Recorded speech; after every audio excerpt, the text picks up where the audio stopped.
नमस्कार दोस्तों, कैसे हो आप सब लोग? राजस्थान के अंदर असिस्टेंट इंजीनियर के 1014 पदों के लिए ऑनलाइन एप्लीकेशन स्टार्ट हो चुकी है। आज इस वीडियो में हम देखेंगे आप इसके लिए कैसे अप्लाई कर सकते हो।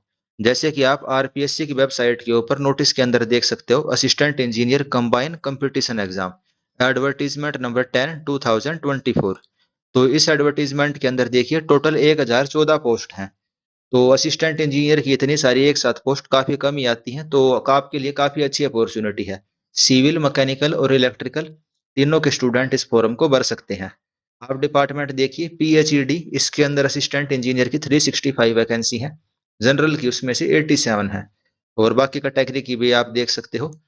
फिर पीएचईडी के अंदर असिस्टेंट इंजीनियर मैकेनिकल इलेक्ट्रिकल की वैकेंसी आप देख सकते हो और बाकी सारे डिपार्टमेंट की भी आप देख सकते हो। फिर पंचायती राज में जैसे सिविल की 240 है, वाटर रिसोर्स वाले में सिविल की 156 है, पीडब्ल्यूडी में इलेक्ट्रिकल की 20, पीडब्ल्यूडी में सिविल की 125। तो टोटल ये 1014 पोस्ट हैं। दूसरे स्टेट के बच्चे भी इस फॉर्म को भर सकते हैं। इस फॉर्म को भरने के लिए दोस्तों आपके पास सिंपल बैचलर डिग्री होनी चाहिए, यानी कि आपने अगर बीटेक कर रखी है या फिर बैचलर ऑफ इंजीनियरिंग कर रखी है किसी बढ़िया कॉलेज से, यानी कि जो एआईसीटीई द्वारा अप्रूव कॉलेज है, तो आप इस फॉर्म को भर सकते हो। इसके अंदर लेवल 4 पे ग्रेड 5400 की ये पोस्ट है। जो राजस्थान के अंदर पे मैट्रिक्स है उसका लेवल 14 की पोस्ट है ये। और आप इसके अंदर एज देख सकते हो, आपकी एज 21 ईयर से लेके 40 ईयर तक होनी चाहिए, यानी कि जनरल कैटेगरी वाले के लिए। अगर आपके पास शेड्यूल कैटेगरी है या ओबीसी का सर्टिफिकेट है तो आपको 5 साल, 10 साल या जो भी रिलैक्सेशन है वो आप देख सकते हो। वुमेन कैटेगरी जो है जनरल की, उनके लिए 5 साल का रिलैक्सेशन है। इस फॉर्म को दोस्तों आप 14 अगस्त से भरना स्टार्ट कर सकते हो, यानी अभी इसका फॉर्म चालू है और इसकी लास्ट डेट है 12 सितंबर रात 12 बजे तक। इसका एग्जाम का पैटर्न क्या रहेगा, फीस क्या लगेगी, तो जो जनरल वाले हैं उनके लिए 400 रुपए की फीस लगेगी। और फॉर्म कैसे भरना है आज इस वीडियो में उसी को देखेंगे। मैं आपको पूरा फॉर्म भर के दिखाऊंगा कि आपको फॉर्म कैसे भरना है। एग्जाम का पैटर्न दोस्तों, ये 2 स्टेज के अंदर एग्जाम होगा, एक तो प्री का एग्जाम फिर मेंस का एग्जाम। प्री के अंदर दोस्तों ये 200-200 नंबर के आपके 2 पेपर होंगे। पहला पेपर आपका कंपलसरी रहेगा और सभी के लिए कॉमन रहेगा। ये जनरल नॉलेज का और जनरल साइंस का पेपर है। इसके अंदर राजस्थान की जो जीके हो गई, ज्योग्राफी, इकोनॉमी, कल्चर, उससे रिलेटेड क्वेश्चन आएंगे। और सेकंड सेक्शन इसका आपका जो भी आपकी ब्रांच है, भाई सिविल की हो, आप इलेक्ट्रिकल की हो, मैकेनिकल की हो, एग्रीकल्चर की हो, तो उससे रिलेटेड है। जो पहले स्टेज के मार्क्स यानी कि प्री के मार्क्स आपके मेरिट के अंदर नहीं जुड़ेंगे, ये केवल आपको क्वालिफाई करना है। तो मेंस एग्जामिनेशन के लिए कम से कम करीब करीब 15 गुना बच्चे बुलाए जाएंगे। जैसे कि 1014 पोस्ट आप देख रहे हो, तो करीब करीब 15,000 के करीब बच्चे सेकंड राउंड यानी कि मेंस के अंदर बुलाए जाएंगे। मेंस के अंदर आप देख सकते हो, एक पेपर तो होएगा आपका कंपलसरी, जैसे कि हिंदी का पेपर कंपलसरी है जिसके 100 मार्क्स रहेंगे। फिर है सोशल एस्पेक्ट ऑफ इंजीनियरिंग का पेपर जो 100 मार्क्स का रहेगा। फिर आ जाते हैं आपके ऑप्शनल सब्जेक्ट।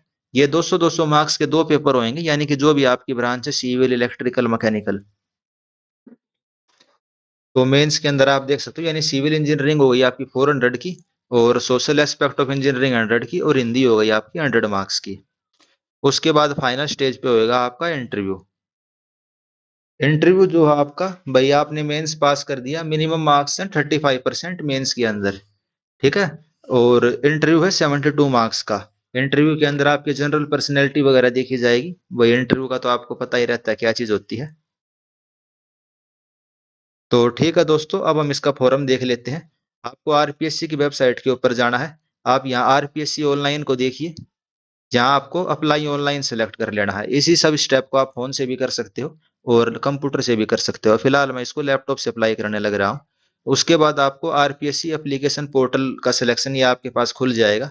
आपको पहले लॉगिन करना पड़ता है, ये आईडी बनानी पड़ती है इसके अंदर। जैसे इसमें ऑप्शन दिख रहा है, no appointment portal through SSO with respect to 2/4/2018। इस पे हम सेलेक्ट करेंगे, आपको पास एक नया पोर्टल खुल जाएगा। इसके अंदर आपको रजिस्ट्रेशन के अंदर जाके पहले आपको रजिस्ट्रेशन करना पड़ेगा। इसमें आपको अपनी सारी डिटेल देनी पड़ेगी। ये एक टाइप से वन टाइम रजिस्ट्रेशन है। राजस्थान में अगर आप किसी भी एग्जाम के लिए अप्लाई करना चाहते हो तो आपको ये सिंगल, एक मतलब आइडेंटिटी टाइप से कह सकते हो, आपको इसमें करना पड़ता है। मैंने ये पहले बना रखा था, जैसे राजस्थान जेई के लिए फॉर्म भरे गए थे 2-3 साल पहले, तब मैंने इसके थ्रू अप्लाई किया था। तो मेरा पहले से बना हुआ, बाकी आप इसके अंदर सिटीजन सेलेक्ट करके बना सकते हो। आपको ये सेलेक्ट करना है, राजस्थान वाले जन आधार को सिलेक्ट करेंगे, जो राजस्थान से बाहर वाले हैं वो अपना गूगल की आईडी जो भी है उनकी अदर से सिलेक्ट करके कर सकते हैं। मैं अपनी आईडी से इसमें लॉगिन कर देता हूं। मैंने इसमें अपनी आईडी पहले बनाई हुई है, तो इसमें मेरा ये लॉगिन हो जाएगा। लॉगिन करने के बाद अब आपको इसके अंदर अप्लाई करना है। यहाँ आपको ऊपर ऊपर देखिए ये रिक्रूटमेंट पोर्टल का ऑप्शन दे रखा है, इसको आपको सिलेक्ट कर लेना है। तो इसको मैं सिलेक्ट कर लेता हूँ, रिक्रूटमेंट पोर्टल। उसके बाद ये रिक्रूटमेंट पोर्टल ओपन हो जाता है। इसके अंदर जो भी रिसेंट चालू एप्लीकेशन होंगी वे सभी आ जाएंगी। तो जैसे फिलहाल इसके अंदर कौन कौन सी ऑनगोइंग रिक्रूटमेंट है, mines and geology department 2024, protection officer 2020 sticker. तो हमें कौन से वाली करनी है, assistant engineer combine competition exam 2024, ये थर्ड ऑप्शन पे है। तो इसमें हम ये अप्लाई नाउ पे सिलेक्ट करेंगे।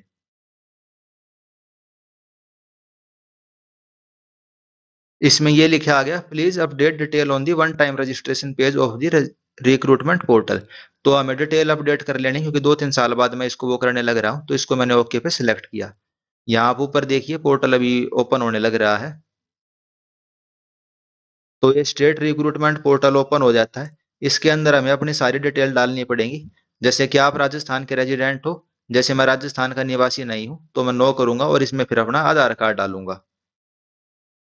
फिर अपने को इसमें कैंडिडेट का नेम, जो भी जेंडर है भाई, मेल है फीमेल है, फादर नेम, मोबाइल नंबर और ईमेल आईडी। ईमेल आईडी लिखने के बाद फिर आपको वेरीफाई करनी पड़ेगी, आपकी मेल आईडी और मोबाइल नंबर पे ओटीपी आएगा। तो पहले मैं ये डिटेल फिल कर देता हूँ। तो मैंने इसमें अपना आधार कार्ड का नंबर लिखा है, फिर मेरे मोबाइल नंबर पे ओटीपी आया है। फिर मैं यहाँ पे वेरीफाई ओटीपी करूंगा। उसके बाद दोस्तों आपको फादर नाम लिखना है, अपना मोबाइल नंबर लिखना है, और फिर आपके मोबाइल नंबर पे जब आप फाइनल सबमिट करोगे एक ओटीपी के लिए कहेगा। तो अब ये मैंने ओटीपी लिख दिया और इसको वेरीफाई कर देता हूँ। उसके बाद दोस्तों आपका ये वन टाइम रजिस्ट्रेशन ये कंप्लीट हो जाता है। फिर वन टाइम रजिस्ट्रेशन करने के बाद दोस्तों आपको यहाँ पे फीस पे करनी पड़ेगी। उसके बाद आप आगे के ऑप्शन प्रोसीड कर पाओगे, वरना आगे ये सबमिट नहीं करेगा। तो यहाँ हम पे फीस करेंगे। तो पे फीस के अंदर आपको सिलेक्ट करना है कि भैया आप राजस्थान से हो या नहीं हो, आपकी कैटेगरी कौन सी। तो जैसे मैं अनरिजर्व से भर रहा हूँ भाई, are you specially abled general category candidate, no. तो ये 600 रुपए की फीस हमें पे करनी पड़ेगी। यहाँ हम पे फीस पे करेंगे और ओके को सिलेक्ट करेंगे। उसके बाद हम नेट बैंकिंग से, एग्रीगेटर से या क्यूआर कोड से, तो हम क्यूआर कोड से कर देते हैं। इन्होंने 610 रुपए की फीस ली है, ये 10 रुपए कुछ टैक्स वैक्स का लगा दिया होगा। तो हम ये यूपीआई से करने की कोशिश करेंगे इसको। ये फोन पे का लिंक ओपन हो गया है, तो आपके फोन में जो भी है आप उससे पेमेंट कर देना। उसके बाद दोस्तों एक बार आपने जैसे क्यूआर कोड आएगा, आपने पेमेंट कर दी, तो आगे के ऑप्शन खुल जाएंगे। इसमें यह आ चुका है, ट्रांजेक्शन सक्सेसफुली डन एट ई मंत्रा। उसके बाद आप ये देख सकते हो ओटीआर पेमेंट डिटेल यहाँ पे आ चुकी है। उसको सबमिट करने के बाद दोस्तों मैं होम पे जाके जो एप्लीकेशन अप्लाई एप्लीकेशन है उसी में आ गया था। उसके अंदर फिर ये बाकी सारी डिटेल हम सबमिट करेंगे। मैं डिटेल आपको करके दिखा देता हूँ। आपको फिर personal detail, qualification, identity and enclosure और प्रेफरेंस, ये सारी चीजें भरनी है। वो पेमेंट इसके अंदर क्या पहले करनी पड़ रही है, इस वजह से मेरे को थोड़ी प्रॉब्लम आ गई थी मेरे को भी फॉर्म भरने में। तो अब मैं अपनी डिटेल भरता हूँ। सारी डिटेल फिल करने के बाद अब हम नेक्स्ट पे क्लिक कर देते हैं। Given mobile number are correct, तो इसको हम यस कर देंगे, कंफर्म कर देंगे। उसके बाद आपको अपने डोमिसाइल की डिटेल देनी पड़ेगी कि भैया परमानेंट कहाँ के रहने वाले हो। तो भाई इंडिया, हरियाणा, भाई मैं जहाँ का भी हूँ होम एड्रेस मेरा जो है वो मैंने दे दिया। अगर स्पेशल कैटेगरी है भाई एक्स सर्विसमैन वगैरह, तो वो आपको सेलेक्ट करनी पड़ेगी। जैसे मैं नहीं हूं तो मैं नो कर दूंगा। स्पोर्ट पर्सन जी नहीं। Are you existing government department public undertaking employ, जी नहीं। अब जैसे मैं हूं तो मैंने पहले एग्जाम काफी सारे क्लियर करे हुए हैं, लेकिन फिलहाल मैं किसी भी डिपार्टमेंट में काम नहीं करता, मैं सेल्फ एम्प्लॉयड हूँ। तो मैं इसको नो करूंगा। उसके बाद बाकी सारे डिटेल भाई, एनसीसी कैडेट हो कि नहीं हो, प्रिजनर हो कि नहीं हो, भाई एज रिलैक्सेशन चाहिए कि नहीं चाहिए, भाई जिसको चाहिए वो उसको कर लेगा एडिशनल कैटेगरी। भाई आप रिजर्विस्ट हो, मिनिस्ट्रियली एम्प्लॉय हो, तो मैं इनमें से कुछ भी नहीं हूँ। तो ये डिटेल सबमिट करने के बाद आपको नेक्स्ट पे क्लिक करना है। उसके बाद दोस्तों नेक्स्ट करने के बाद क्वालिफिकेशन और एक्सपीरियंस का वो कॉलम आता है, उसके अंदर हमें सारी डिटेल देनी पड़ेगी। सबसे पहले इसमें आपको सिलेक्ट करनी पड़ेगी सेकेंडरी, यानी कि आपने 10वीं कहाँ से करी है। तो भाई 10वीं तो ये 10th क्लास है, विषय सब्जेक्ट कौन कौन से थे। भाई हिंदी, इंग्लिश और साइंस, सोशल साइंस और मैथ, ये सब्जेक्ट थे। तो उनका सब्जेक्ट का नाम लिखना। सीनियर सेकेंडरी में हम क्या लिख सकते हैं भाई, या तो आप पीसीएम लिख दो या नॉन मेडिकल लिख दो। ग्रेजुएशन, भाई ग्रेजुएशन मैंने किससे करी है, मैंने सिविल इंजीनियरिंग से करी है। तो सब्जेक्ट का नाम केवल सिविल लिख देते हैं, ज्यादा डिटेल लिखने की जरूरत नहीं है। भाई बोर्ड कौन सा था, वो बोर्ड लिखना है। रोल नंबर लिखना है, उसका रिजल्ट सिलेक्ट करना, भाई कब आया था, ईयर ऑफ पासिंग, और भाई कितने परसेंटेज मार्क्स थे, वो चीजें सिलेक्ट करनी है। ठीक है। एक्सपीरियंस अगर कोई है तो वो सिलेक्ट करना। तो इसको मैं फिल कर लेता हूँ तब तक। नेक्स्ट करने पे आपके पास ये डिस्क्लेमर आएगा, इसको आपको सिलेक्ट कर लेना। भाई मैं इन सभी डिटेल्स को वेरीफाई करता हूँ, फिर सेंड ओटीपी आएगा। हर प्रोसेस पे ओटीपी मांग रहे हैं भाई, मेल पे और मेरे फोन नंबर पे ओटीपी आया होगा, वो मैं ओटीपी लिख देता हूँ। इसको मैं वेरीफाई करूंगा और ये सबमिट हो जाएगा। फिर हम अगले प्रोसेस पे चल पड़ेंगे। यहाँ मुझे sign, left hand thumb impression और अपनी फोटोग्राफ सबमिट करनी पड़ेगी। जो दोस्तों वन टाइम रजिस्ट्रेशन वाला था ना, अगर आपने ये सब प्रोसेस वहां कर लिए होंगे भाई, लाइव फोटोग्राफ कैप्चर कर ली होगी, बाकी चीजें कर ली होंगी, तो यहाँ आपको अलग से अपलोड करने की जरूरत नहीं है। मैंने वहां पे नहीं करी थी, वहां बस मैंने अपनी फीस फीस पेमेंट करी थी और पहला स्टेप पूरा किया था। इस वजह से मेरे से ये सारी डिटेल यहाँ पे मांग रहा है। तो यहाँ मैं अपनी फोटो अपलोड कर देता हूँ। 100 से 200 केबी का साइज होना चाहिए। साइन बाय, जैसे मैंने आपको पहले बताया, मैंने 2022 के टाइम जेई की पोस्ट के लिए अप्लाई करा था, तो उस टाइम मेरे जो साइन थे वहीं इसने उठा लिए हैं।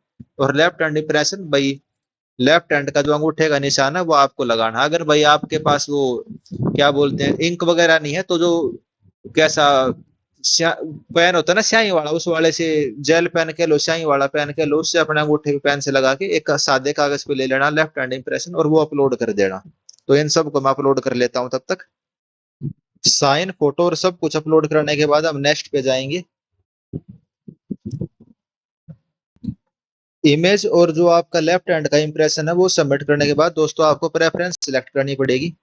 जैसे सबसे पहले आप कौन सी रख सकते हो, सबसे पहले public work department. Preference one आपकी क्या हो जाएगी, पीडब्ल्यूडी, पब्लिक वर्क डिपार्टमेंट। दूसरी कौन सी रखेंगे, एक है वाटर रिसोर्स, एक है पंचायती राज। तो पंचायती राज में भी ठीक ठाक काम होता है, तो सेकंड में पंचायती राज रख देंगे। फिर रख लेंगे पब्लिक हेल्थ। बाकी अगर आपकी मर्जी है, आप वाटर रिसोर्स रखना चाहो तो वाटर रिसोर्स भी रख सकते हो, वो आपकी मर्जी है। भाई आप कौन से वाले चॉइस रखना चाहते हो उसमें भाई मैं कुछ नहीं कहूंगा। उसके बाद आपको नेक्स्ट करना है। भाई पहले पब्लिक वर्क, फिर पंचायत, फिर पब्लिक हेल्थ हो गई, फिर वाटर रिसोर्स, फिर इसको हमें नेक्स्ट कर देंगे। उसके बाद ये सारी डिटेल आ जाएंगी। नीचे आपको डिक्लेरेशन पे सिलेक्ट करके फाइनल सबमिशन पे क्लिक करना है। फिर आपको सिलेक्ट करना है, फिर आपसे फिर से ओटीपी मांगा जाएगा। फिर यहाँ ओटीपी आएगी, हम इसमें ओटीपी लिख देते हैं क्या आई है। हमने यहाँ ओटीपी लिख दिया, वेरीफाई ओटीपी करेंगे। यहाँ मेरा एप्लीकेशन फॉर्म आप देख सकते हो कि भाई ये सबमिट हो गया। फाइनल सबमिट हुए फॉर्म को ये प्रिंट के ऑप्शन पे क्लिक करके मैं इसका प्रिंट ले लेता हूँ। इसको मैं पीडीएफ के तौर पे अपने फोन में सेव कर लूंगा। भाई फ्यूचर में इसकी यूज पड़ेगी। भाई कुछ देखना होगा एडमिट कार्ड में या कुछ प्रॉब्लम आएगी, तो इसको हम सेव कर लेते हैं। इसको आप नाम दे लेना जो भी देना है भाई, एप्लीकेशन फॉर्म राजस्थान एसडीओ। हमारे हरियाणा में एसडीओ बोलते हैं, एएन। तो हमारा एप्लीकेशन फॉर्म यहाँ पे सबमिट हो जाता है। उसके अलावा फिर आप ये माई रिक्रूटमेंट जो ऊपर दे रखा है, यहाँ जाके देख भी सकते हो कि वो असिस्टेंट इंजीनियर एंड डेट इसकी 12 सितंबर तक हम फॉर्म भर सकते थे। और ये हमारा एक्शन लेने की हमें कोई जरूरत नहीं है, हम यहाँ से एप्लीकेशन फॉर्म भी देख सकते हैं। एप्लीकेशन अगर कोई एडिट करनी हो तो ये वाली मेरी एप्लीकेशन थी, यहाँ से मैं देख सकता हूँ। पहले कभी मैंने इसके लिए राजस्थान जेई के लिए भी अप्लाई किया था, पेपर देने में नहीं जा पाया क्योंकि उस टाइम पेपर लीक वगैरह की काफी खबरें आ रही थी, काफी कार्रवाई होने लग रही थी, तो मन ही नहीं किया पेपर दे के आने के लिए। तो उस टाइम में पेपर दे के ही नहीं आया। अब की बार राजस्थान जाएंगे, बिल्कुल दे के आएंगे पेपर राजस्थान एसटीओ का। तब आप सब दोस्तों से भी मिलना होगा। तो आई होप आपको फॉर्म कैसे भरना है वो समझ आ गया होगा। भाई सबसे पहले हमने क्या करा, जो वन टाइम रजिस्ट्रेशन था वहां पे अपनी डिटेल वगैरह लिखी, आधार कार्ड वगैरह लिखा हमने। उसके बाद पेमेंट का ऑप्शन आएगा, तो वहां से हमने पेमेंट कर दी। उसके बाद क्या जाएंगे, होम पे जाके, होम पे जाने के बाद हमने ये सेलेक्ट कर लिया भाई, ये असिस्टेंट इंजीनियर कंबाइन वैकेंसी के लिए अप्लाई कर रहे हैं, सिविल वाला सिलेक्ट कर लेना भाई। और जो जो डिटेल आपसे मांगी जाए वे सारी भर देना। अगर आप वन टाइम रजिस्ट्रेशन के अंदर ही आपका ऑप्शन आता है भाई फोटो वोटो अपलोड करने का, तो आप वहां से भी कर सकते हो। मेरे से वहां से मैंने ट्राई करने की कोशिश करी थी, हो नहीं रहा था, तो इस वजह से मैंने डायरेक्ट यहाँ पे जाके इसको सबमिट कर दिया। तो ये पोर्टल है, आप देख सकते हो। तो ठीक है दोस्तों, इस वीडियो में इतना ही रखते हैं। आप भी इसी तरीके से अपना एप्लीकेशन फॉर्म सबमिट कर सकते हो।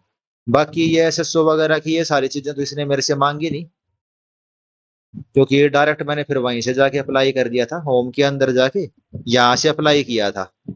ये वन टाइम रजिस्ट्रेशन के अंदर केवल मैंने ये पहले वाला ऑप्शन भरा था, उसके अलावा मैंने और कोई ऑप्शन नहीं भरा। ये वाली चीजें मैंने नहीं करी थी। मैंने केवल क्या करा, वन टाइम रजिस्ट्रेशन करा, यहाँ से फीस भरी, उसके बाद माई रिक्रूटमेंट में गया, और यहाँ पे जो, अच्छा माई रिक्रूटमेंट में नहीं, ये रिक्रूटमेंट जो चलने लग रही है, यहाँ से मैंने इसके लिए अप्लाई कर दिया था। बस अपने को इतना ही करना था। तो जैसे मैं इस पे दोबारा क्लिक करता हूँ तो क्या आने लग रहा है, लिख रहा है you have already applied for this post. तो ओके कर दिया। तो ठीक है दोस्तों, इस वीडियो में इतना ही था। आई होप आपको सारी चीजें क्लियर हो गई होंगी। Thank you. और एग्जाम में ही मिलते हैं। Best of luck your for exam. Thank you. और आप टेलीग्राम पे ज्वाइन कर लेना मेरे साथ। Thank you.